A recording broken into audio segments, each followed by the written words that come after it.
Welcome to The Mix, a fusion dance podcast where we dive into the world of blending dances and all that comes with it. We're talking about everything from the highs of nailing that perfect combo to the lows, emotional, and mental challenges and more.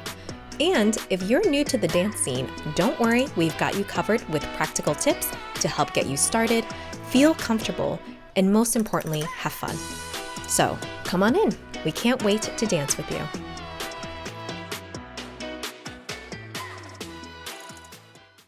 Okay, welcome back, guys. I'm Trang. I'm Kaylin. And today we're going to talk about the ick in dancing. And so this actually started when we started having back and forth conversations while I was talking to other dancers and some experiences they've dealt with, right? So, also, I just want to start off with, how maybe a few weeks ago, in the first few podcasts that we recorded, I remember you asking me, do you feel like you made friends or you don't belong still? And I remember thinking like, oh, I still feel like the lone wolf and I haven't really felt like I belonged. But I will say that has changed a little bit, which is kind of cool because I feel like in the dance community, it's kind of unraveling naturally. So you kind of see each other once a week, once every 2 weeks, you see the same faces. So eventually you dance with the same people or you say hi to them and then you make small talk. And I eventually got invited to a house party where people dance. Um, and that helped so much in getting to know people. So like you said, you see them as human. So when this past week, I went to a dance social and afterwards, when it's the end, we all walk to our cars and we start, and you know how you start chatting for just 5 minutes and it ends up being like 30 minutes or an hour outside in the Yeah, parking lot. But it's like some of the best conversations. yeah, yeah, Yeah. absolutely. Yeah. Mhm. Yeah. And so the thing that got brought up was, oh, it kind of breaks my heart. But I remember it was some people were saying, oh, I heard that fusion is like kind of creepy. I remember thinking, no, it's not. No, it's not. Where are you hearing this from? And then I talked to another person that used to do fusion, but it was like 5 years ago. And he said, I felt, and he's a good dancer. He competes and he knows how to follow and lead. And he was saying, I just felt like fusion was like a place where a lot of people seemed touch deprived. Like I had girls kind of hug me in a way where I could just feel it didn't feel like dancing, and I was like, oh, I think at least the fusion dances I've been to, I think the scene has changed a bit. And I tried showing maybe some video clips, but it made me think like, is the branding for fusion dance not so great? Like, do they need a PR team? Yeah. I, I kind of get it. Like, I kind of get it. I think that, Yeah, because as a lead, what is your experience like? Do girls just like bear wrap themselves around you for slow songs versus because for me, I don't yeah, I will say I'm sure there are some I feel like I want to say put out there and be like, for the most part, I don't feel like there was a lot of uncomfortable moments for me at all. So I don't want people to get the impression like, oh, is this when I go social dancing, is this what's gonna happen? For me, it rarely, if any, there might be some awkward people maybe, but I haven't had any creeps, if that makes sense, and if you are someone that's creepy, no, they probably aren't listening in, but people do notice.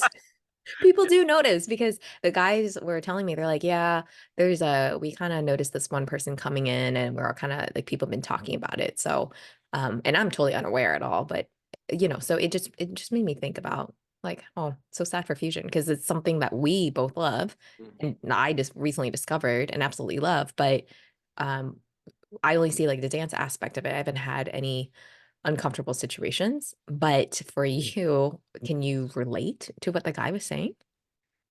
Unfortunately, and first, let me just say, I think it's dope that you've had like such great experiences thus far, and I hope that you continue to. I hope that that is just like the trend, the narrative, the story that you're like, yeah, it's been amazing. It's been nothing but ah. Um, Unfortunately, yeah, I definitely have. I think there's truth to that statement that there are touch deprived, or at least like some of the dances that I've had, like, or some of the people. I'm like, oh, in some scenes, in some places, right? You have those people who are very much there for the social part and not so much the dance part. And here's my thing: it's like if you want to dance, Like, I feel like you're going to naturally gravitate to some people and some scenes. And if you're more interested in some of the other things, the secondary or tertiary things, I think that come with the social dance scene, I think you're going to kind of gravitate to some scenes in some places. Um, and I think that like, not to kind of like alienate or kind of put people in a box or anything like that, but if you're going to dances to fulfill emotional needs, I think you're going to the wrong place, because like the reality is like those holes are still going to be there. You know what I mean? Like those things are, and look, I ain't nobody's therapist, right? But I do think there's like, hey, you have to encounter those things. You have to deal with those things in your life. And if you just try to use dance as a replacement, it's a great short term, like, oh, I'm going to release some stress, I'm going to release some tension, and then I'm going to get back into life and all that stuff. But you still have to get back into life. So if you're trying to use it to like replace needs or things like that, it's just, you're going to come up short. And I think people can feel that. They feel when you're trying to feed off of them. You're trying to get something from them rather than showing up to a dance with joy or excitement or, just this attitude of like, oh, I'm here to share this thing. When you come in with a deficit, or like as I would say, like if you come in hungry, people can feel when you're trying to feed off of them. So I think yeah, I've had that experience. I've had those experiences where it's just like, I'm here to dance. I'm on some Let's Dance energy, and it's just like, I'm like, hold up, ma'am, wait a minute. This not we don't do that here. Like, back up. You know what I'm saying? Just like the song is like 127 beats per minute. Like, this is why are we hugging here? Why is this doesn't fit this? Like, back up. How how often would you say this happens to you, like 10% of the time, or it Mhm. depends on the venue? Yeah, I'd say it definitely depends more so on the. Well, I think I'm learning now that it depends on the venue, and kind of like if you go to like a bachata event, you can't be surprised that they're dancing bachata there, right? You go to a salsa event, you can't be surprised they're dancing salsa. You go to a swing event, you can't be surprised that it's swing. And I think with a lot of micro, um, usually they advertise like, oh, it's micro, like micro fusion, right? Usually they advertise that, and you can kind of get a sense that, oh, if it's micro oriented, that's the direction that they're going to be moving. And micro is, so people don't know, it's like, would you say, if you had to quickly explain it, it's like more of like a close embrace. Yeah, I'd say it's a lot more close embrace. Like, there's very little space or distance between you. And micro doesn't have to be something that's like super, touchy or sensual or even sexual, but it tends to lend itself to that kind of dancing, kind of like you can dance bachata in a very upright, in a very like I'd say like a very kind of. Ballroom competition. Yeah, like you can do that, but bachata can also go in that direction of sensual. Like, it can also be that. And I think it depends on the scene, it depends on the people there, sometimes the skill level. Like, I know for me, when I first started, my whole idea about blues, for example, was like, oh, you're supposed to dance it this way. It's supposed to be like, it's close embrace, and it's like you're just basically hugging. I learned that that wasn't the case, but that's because I started going to classes and things like that. I think if you just learn kind of on the dance floor, you kind of mirror what you see, and that's not always a good representation of the dance. So, like, show up to classes, folks. It's important. I think you were really right on the spot where you were saying, I think people attract certain energies. Like if people are going, like you and I, when we go there, when we go dancing, we are there to say be athletes, but to really get the dances in and to vibe with the songs, right? So when someone's trying to koala bear hug us, or you in this case, it's not, the dance isn't gonna work, and you're just be like, thank you, bye bye afterwards. So Yeah. how do you know, like, what do you do when, okay, how do I explain this? My question here. How do you know right away when someone's kind of that sleep deprived, sorry, not sleep deprived, the touch deprived person? Do they just latch on right away Hmm. to someone that's okay, we're getting close embrace because I think I want to dance blues with you. Hmm. I'm like, if we don't know each other, like this is our first time dancing, and you're trying to interlock fingers with me, I'm like, back up. That's weird. I don't know you. I don't feel safe. Like, I think, Oh, wait, they interlock fingers. Okay. yeah, I'm like, dude, that's so that like You you don't, okay. I don't not when I'm dancing. No, what Yeah, to me you that's don't. like that's so like that's such an intimate thing, and then to do that like right off the rip with someone you don't know. To me, I'm just like, dude, that is like chill out. I think it's harder Pause. to dance actually when you interlock fingers. Yeah, me too. Gotta I be don't. like the holding the palms. You gotta hold it like awkward high school kids, you know, for better connection. I feel like if it's closer to what you would do in high school, like it's probably right. No, it's not. No, it's not. No. I feel like you can kind of tell. I know that doesn't sound like the most clear answer, but like when someone kind of approaches you and they're just immediate, like there's no feeling out process. There's no sort of like easing into the dance. It's just immediate, like, oh, we're close right off the bat. And I think there are also little things like the connection. Like I will always opt for what I think is like, those 3 points of connection, right? Like, you know, our elbows are matching. I have the hand, at the shoulder. I always go for the shoulder. I don't go for like the low back or like, the mid back even. I go for like the upper back right at the shoulder blade. Depending on like the person, you might need more of the shoulder or less.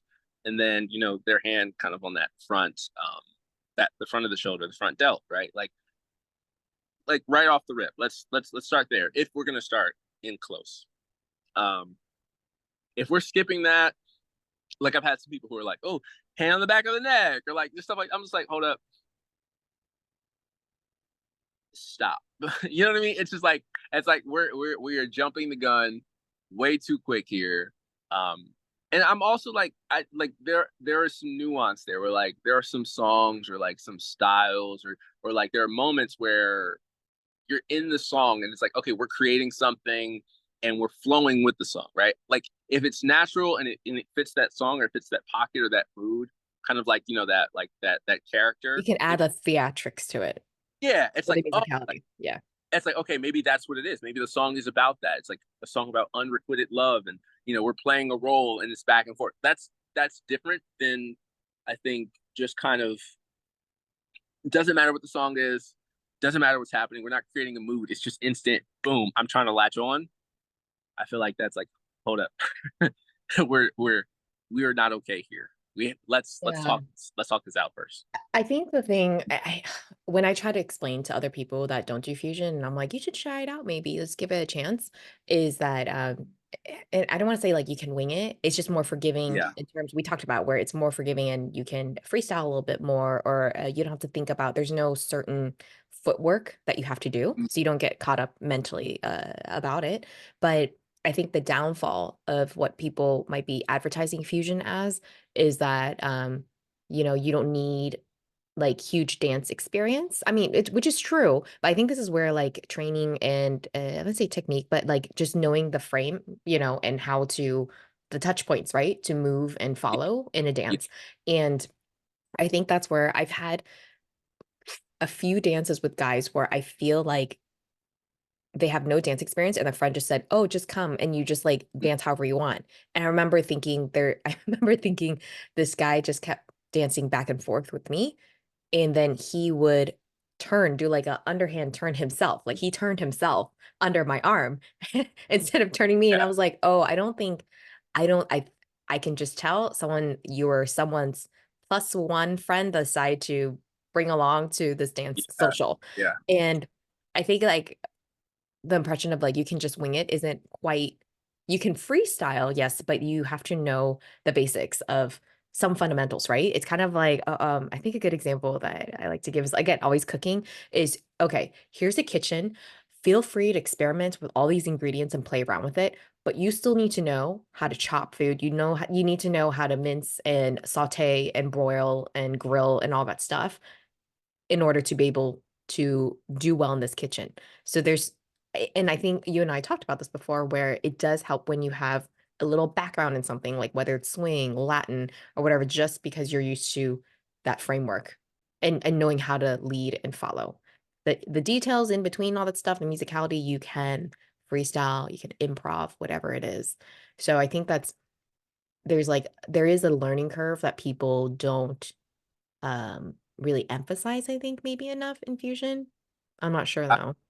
No, no, I'd agree with that. I think like the beautiful thing about fusion, and I think what it's kind of becoming now, versus kind of like when I started and was first introduced, is like fusion is becoming like that. It's an entry point where I think like in the past it was like, oh, I dance salsa, I dance blues, I dance bachata, I dance swing, like, and then I got into fusion. Like some people are like, oh, my first dance is this. It's this thing. And in the past, fusion was more of a concept where it was more of that like I'm coming at this with, oh, like I started in salsa, I started in this, and now I'm going to try to blend this with this person's tango or this person's I don't know, Wait. ballroom. Yeah. Like yeah, it was like we're trying to cross styles. And I think the beautiful thing about it now is that again, I think it's becoming more open. There's new people coming into it, and that's a beautiful thing. But if it's your first dance, like there's no experience there at all, I think you really need to work hard at learning connection and learn how to communicate across tension. What's too much tension? And how do you match and mirror, right? Like those are things that you really need to learn. And I think like it's come as you are, and you should feel welcome to come as you are, but like don't stay where you're at. I think that's kind of like the balance between those things. Because like again, if you're new to it, it's your first time, and like okay, there's grace for you. That like we all have been there. We've all been beginners. But also, if you want people to continue to want to dance with you and people to be like, oh, I want to seek this person out, like you have to also show an interest in growing and becoming better. Because like if I'm like, oh, I've been at this for this long, right? And I'm still making a lot of the same kind of errors where like I'm really jerky or like really hard to give clear, like I know I'm not the best lead ever. I'm not a perfect lead, but I am looking for ways to grow. So I'm like I'm open to feedback. I'm open to like, I'm open to those moments where I can actually learn. I'm trying to watch video. I'm trying to go to these workshops, go to these classes. Like I want to get better because I enjoy it. The people I dance with enjoy it better. I feel like it grows the overall pool of skill, right? When everyone is interested in growth. So I do think like there you definitely have to be intentional as a beginner if you're new to fusion with growing and not just being like, okay, cool, I showed up, that's great, that's it. Like no, like there's a little bit of work there. Like there's some work there. Like let's get better. Let's get those skills sharpened. Yeah. Knife those knife skills up. It's kind of like the intentionality, coming with what intentionality, right? So some people can come in and be like, I'm going to look, I'm just making this up, but like, I'm going to look cute and see like who I can maybe date, Hmm. in this in this Yeah. environment, who knows, we might have good chemistry on the dance floor. That might be off the dance floor, might be a thing. There's other people who might be like, okay, we're gonna dance and see how far this takes us. We're gonna do all these cool moves. I want to experiment, all that kind of stuff, right? And there's other people that'll be like, you know what, I just want to dance, just simple. It's good. And then there's other people that might be like, again, fulfilling emotional needs. So, or there's people that are like, hey, I'm just coming because my friend told me to check it out, and I'm just gonna hang and maybe swirl some people around and see what happens. And I think people can people can tell, right? So Yeah. Yeah. yeah. Um, and I think one thing that made me appreciate you leads, because I know that for me, a follower is easy, because much easier, because we don't, I didn't have to think, about the dip dance moves. And it was at when I went to that house party, the dance house party, where I just tried leading someone for just a few beats. And I remember thinking, wow, This is hard. And it's hard in terms of being like, what move am I going to do next? Or like, like I feel like it takes more to flow and be like, okay, I'm going to experiment this move on you, swing you around, or like twirl you around and do this, do that. And I was like, man, this is a lot of mental work. It's mentally taxing. But I also realized like I think everyone should try to lead and follow just to be able to understand what it's like to be the other person. So when I was um when when we were talking about when I was asking you like what makes a good follower, it clicked with me because the person I was dancing with, she is a good dancer, and when I pulled her, she easily just moved. There was no resistance. When I moved her, like I went to move her left, she moved to the left like real easily. There wasn't like a disconnect of like, oh, oops, you went right and I meant to move you left. And it just clicked now when people say like a good follower knows how to follow. It sounds Yeah, so yeah, basic, but yeah. right? And I even had someone a chat off the floor with someone saying sometimes looks can be deceiving where someone might look good dancing, but then he was saying like, oh, this person like their styling is great, but it was actually hard to dance with them because the connection is really light or the grip is really light. So they have to emphasize a lot more of the moves to get them to move where they need to move. And it just kind of opened my eyes to think of like, wow, okay. Um, it's like it's not what you see a lot sometimes. So I Mm. don't know if you've ever encountered that.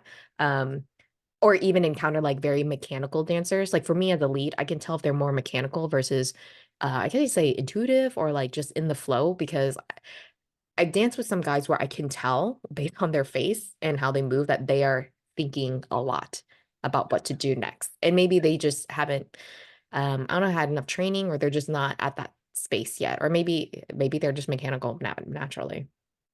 No, I think like that's definitely me.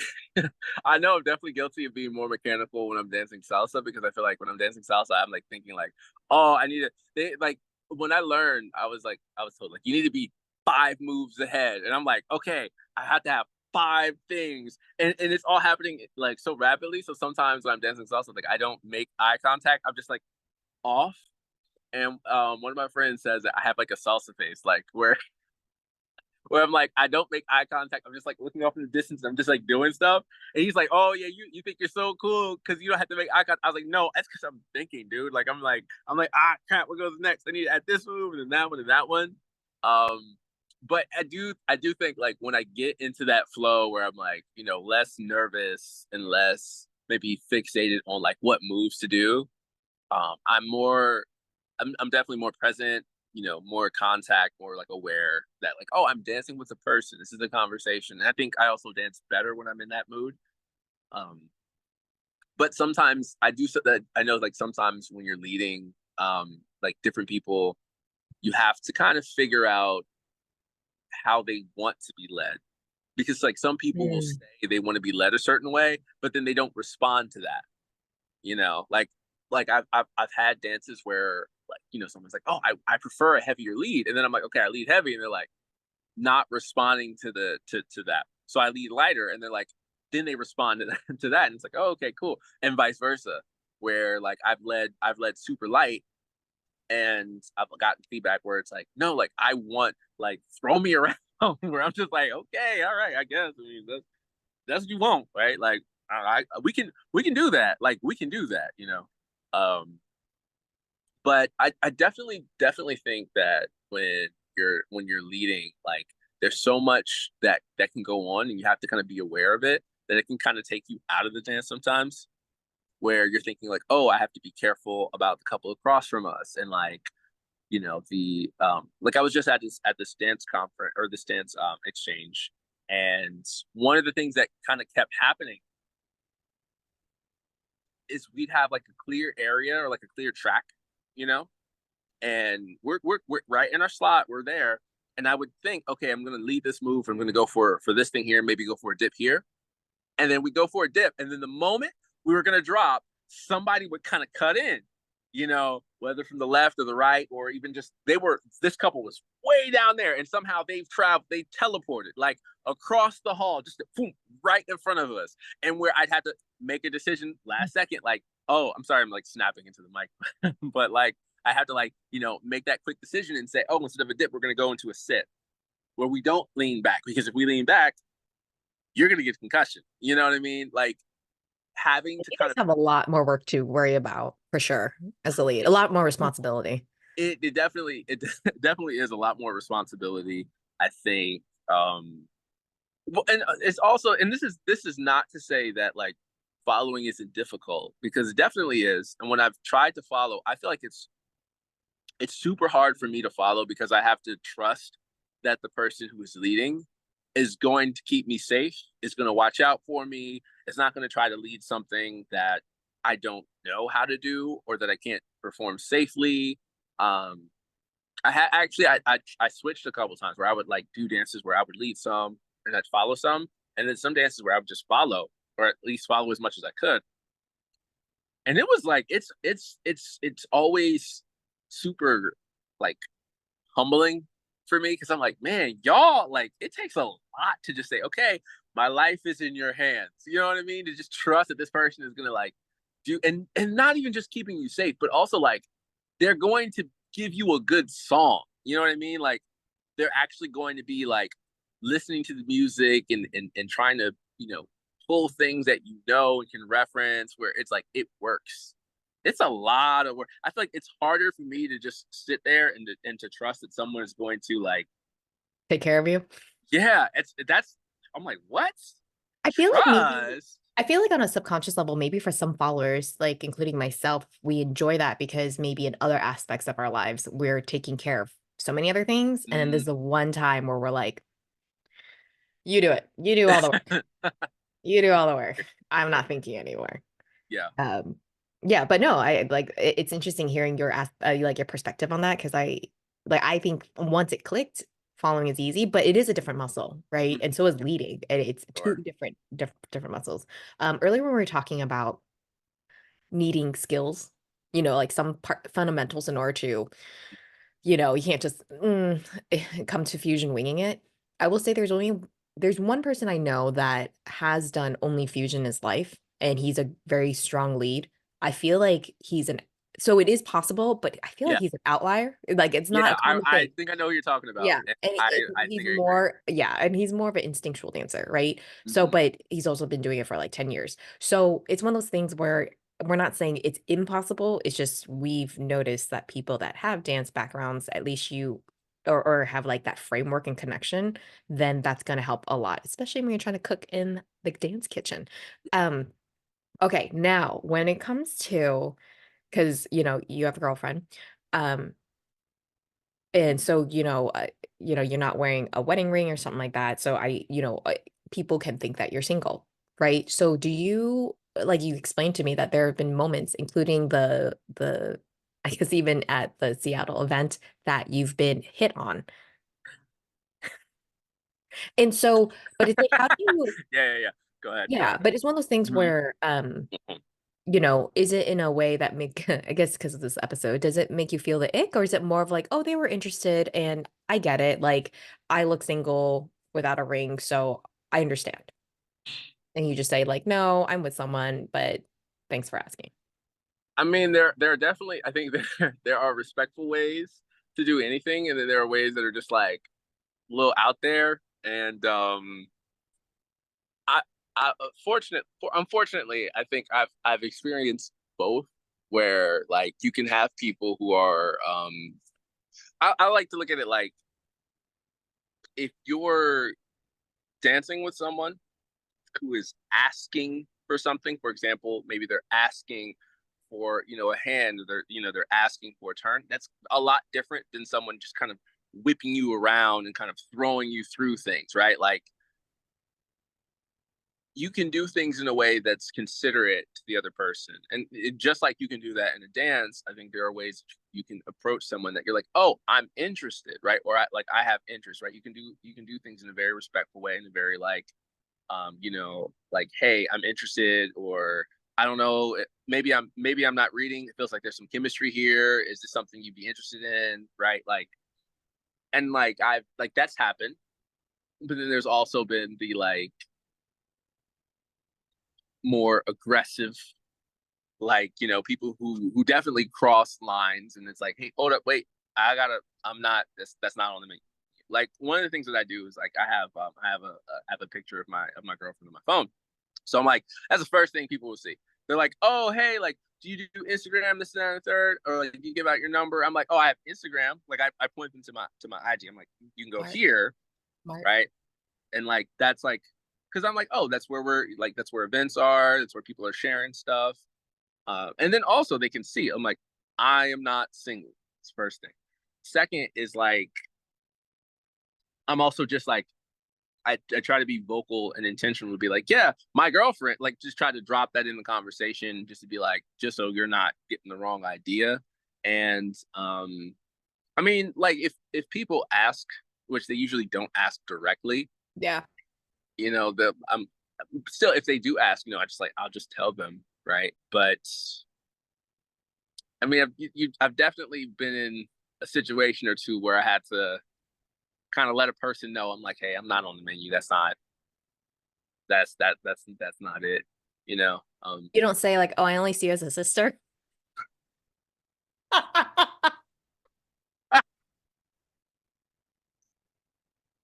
You know what? I might have to I might have to borrow that one. I might have to borrow that one actually. I'm like, I'm sorry, I only see you as a sister.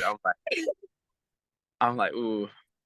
But I see you. I'm like, I see you more as like a motherly figure, you know, like an aunt, but like not the kind of aunt that like I want to hang out with, you know, respectfully, right? Like, no, I just have so many lines in my head that just kills the mood. I haven't used them on anyone yet, yeah, but you know, it's just when my girlfriends and I talk about being like, oh, I only see you as a brother, and you just see the look, trust. The longer you dance, the more you will have opportunities for those things to come up. I guarantee. I guarantee. okay, And the thing is, it's like I get that some people are there to meet people, and like you know yeah, they do, and I understand that. But it's also I think that's where we also have to kind of know that not everyone is there with that intention, and that's the part I think we're like getting to know people and kind of like before I was dating my girlfriend when I was in the social dance scene, I was always very much like I want to make sure that I know some people are just like their personality is just really friendly and it might come off as flirtatious or like that like that's just them as a person. And yeah. so if there's anything that were to happen, it would have to be super like just super clear, like super like, hey, this is my intent. This is there's no room for like do I they like you, bro. Want a date?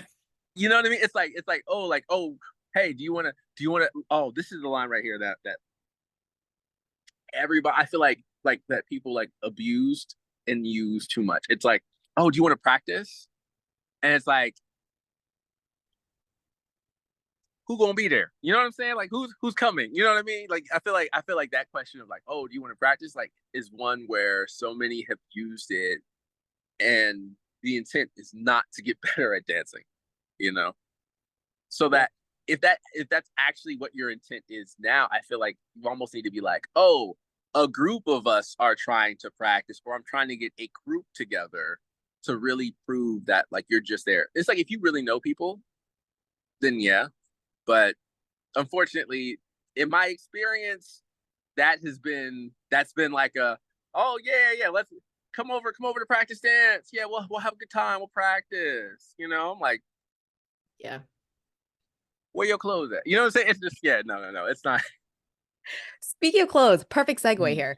Mm. Do you feel like from your experiences at social dances, you can tell if people are there just to that they come with intentionality to look cute and also pick up someone, pick up a Mhm. date, or like, or even you mentioned the Seattle event, it was a carnival themed, and some people some people go there to dance, and then some people might be there to lounge or like be more into like the costume aspect side of it. That might, yeah. Yeah, I mean, I'm definitely not one to judge people based on what they wear, but I do think that like what you wear kind of dictates to what you can do. So like I'm more inclined to show up to a dance wearing like a t-shirt and pants that I can move in because my whole mindset is like, oh, I'm here to dance, I'm here to sweat. I'm not trying to look cute. I'm not trying to impress people, you know, by like dressing, you know, super suave and cool. And it's like if that's what you want to do, by all means, go ahead and do that. But like, I'm trying to move. I'm trying to do, you know what I mean? I don't want to look so cute that I can't actually like get down and move and do what I want to do. You know what I mean? And so I feel like when you kind of dress a certain way, you can give off the energy like, oh, you can look really well put together and really like, really maybe like I won't say like attractive, right? But like you look like you're just like you're there to like to really look good. You can do that, right? But if it's gonna stop you from being able to really get into the dance, to me, that would suggest that maybe, your intent is something else. So I'm going to feel less inclined to be like, oh, I want to ask that person to dance versus someone who is dressed like in more, maybe like they're wearing more like athleisure or like, clothes that you can like really go in. I'm like, oh, I see them. I'm like, that's my people because they Yeah. look like they're wet. So no, Honestly, no. like gym, I'm gonna say gym clothes, but like athletic clothes, I find to be the most comfortable and easiest for me to move in. Um, just because, because at the end of the day, dance is a workout, it's a sport, right? So you kind of, at least I feel like, you've done wrestling and stuff like that. So there's outfits where they hold everything in. Everything's tucked in, nice and neat. So so you can move, swing, jump, without worrying about things mumbling, jiggling, wiggling around. Yeah, real. Because you were telling me how at the event, there's some people that, when there's a themed event, people can go full out, as in like full out meaning like maybe just like nipple pasties and stuff like that, right? And I remember thinking, how do you dance without accidentally getting smacked in the face or like doing lifts with? Yeah, no, it's real. That's a real question. I'm like, yeah, you don't. I'm not inclined to ask those folks to dance. I'm just like, I'm sorry, respectfully. I, I, that's not where I'm at in life. You know what I'm saying? I feel like with some folks like that, I mean, dress how you're gonna dress, do what you're gonna do, but also at the same time, like, not everybody is trying to like. That's not what everybody is there for, you know. And like, And I I wonder, like, from a lead's perspective, is that uncomfortable? Let's say someone is really athletic when they dance, but they're wearing little clothes because the theme or whatever they're feeling that night. Is it uncomfortable as a lead, or at least for you? Because I mean, I can't speak on behalf of all leads to be able to be like, okay, now I have to figure out how I'm going to maneuver you without thinking that you thinking that I'm touching you inappropriately. Like you have more to think about. yeah, no, I think that is a real concern, and like accidents happen, like things happen while you're dancing sometimes, and like I'm always quick to apologize if I might be leading a turn and I try to catch the back, and maybe because of a delay or something like that, right? Like stuff can accidentally happen, but also like I do think again going back to like kind of like what you wear, I think it can make the likelihood of those things happening increase. Like the way I see it is like, okay, if I'm dancing with someone and I'm wearing like super super short pants or super super tiny like you know real tiny like what I'm saying, real tiny shorts. I'm like that's not safe. And I feel like if for example, if we're in clothes, right, like that can that can make the situation a little awkward. I can imagine not everybody is there for that and not everybody wants to experience that. You know what I'm saying? So like I'm trying to think, okay, how can I make sure people feel comfortable? Like I don't want them to feel like they are being forced to deal with the situation.